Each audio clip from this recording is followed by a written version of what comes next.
सच बताओगी तो तुम्हें हम मार देंगे, तुम्हें क्या कुछ कर देंगे। बच्ची से भी जानेंगे। क्या नाम है बेटा? खो जाते हैं उनको किस तरह से वंशिका मौर्य। आप ही मेले में गायब हो गई थी। लोग जो है वो कैसे मुलाकात हुई बदनाम साधु करने से में आपकी? सनातन को भैया मेरे आगे इसी तरह निकल से गए कष्ट थे, नहीं मैं छोड़ते वहीं हैं पीछे दोस्तों। रह ये गई वीडियो तो पहले एक दुकान पे मेरे को अच्छा पत्थर लगा तो मैं लेने सोची, लेकिन मेरे पास पैसा नहीं था।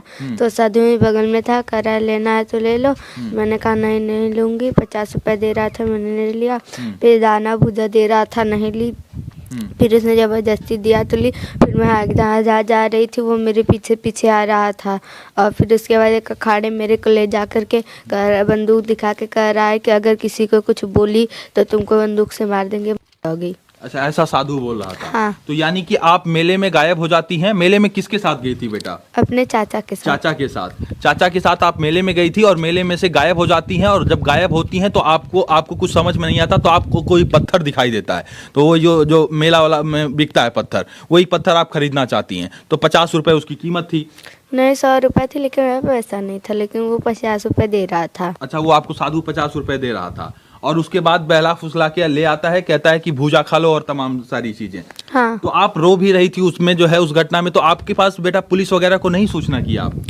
नहीं समझ में आ वहीं रहा। बगल में मीडिया वाले बैठ कर के खाना खा रहे थे। मैं जब रोने लगी तो मीडिया वाले आ गए। हाँ। कह रहे क्या बात है, क्यों रो रही हो? मेरे को बोलने ही नहीं दे रहा है, अपने बोले पड़ा है।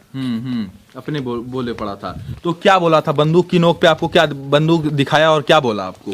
कहा कि अगर किसी के कुछ बोली तो तुमको मार देंगे, बंदूक से मर जाओगी। अच्छा, ऐसा बोला था।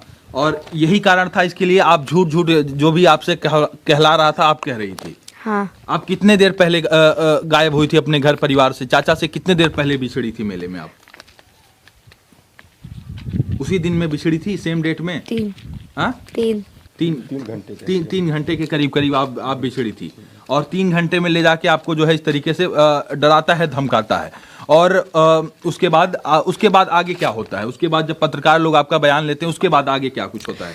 तब वो मेरे को लेकर जाए, पत्रकार को एक साधु था, उन लोगों को मारने लगा। अच्छा, तो पत्रकार की पिटाई हुई इसमें? हाँ। पत्रकार को मारा गया। फिर उसके बाद वो मेरे को ले जाने अच्छा, लगा। साधु और पत्रकार में कुछ झड़प हुआ था क्या?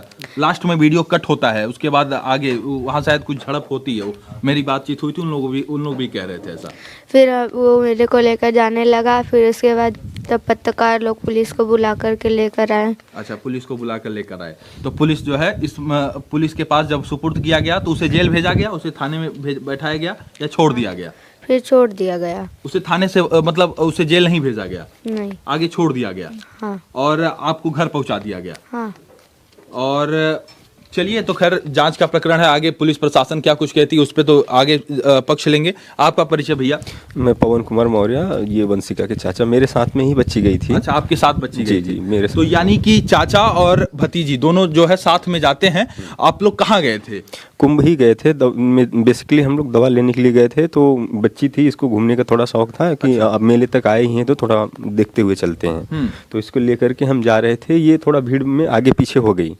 तो वहीं पे जो है मैं इसको ढूंढ ही रहा था, अनाउंस करवा ही रहा था कि कहाँ से मिलेगी। मैं तमाम जगह ढूंढ रहा था। और इसी बीच प्रक्रिया में ये सारी चीज़ें होती हैं। और एक ही 2 घंटे 3 घंटे के बीच में ही मुझे ये सूचना मिलती है कि यहाँ पे बच्ची है, सुरक्षित है। और हम यह नहीं समझ रहे थे कि मीडिया में भी इस तरीके की बातें हुई हैं या मीडिया के द्वारा बच्ची मिली है। जिस मीडिया द्वारा मिली गई है या जो भी पुलिसकर्मी थे, मैं उनका धन्यवाद करता हूं कि इतनी बड़े महाकुंभ में वह बच्ची जो है सुरक्षित हमें मिल गई है और वो अपने घर परिवार के साथ है। मैं इसमें मीडिया का तहे दिल से जो भी पुलिसकर्मी वहाँ पे सहायता दे रहे हैं, सेवा कर रहे हैं, उनका भी शुक्रिया अदा करता हूँ। और बच्ची हमारी सुरक्षित है, हमारे घर परिवार के साथ है, उसके साथ किसी भी तरीके मानहानि नहीं हुई है।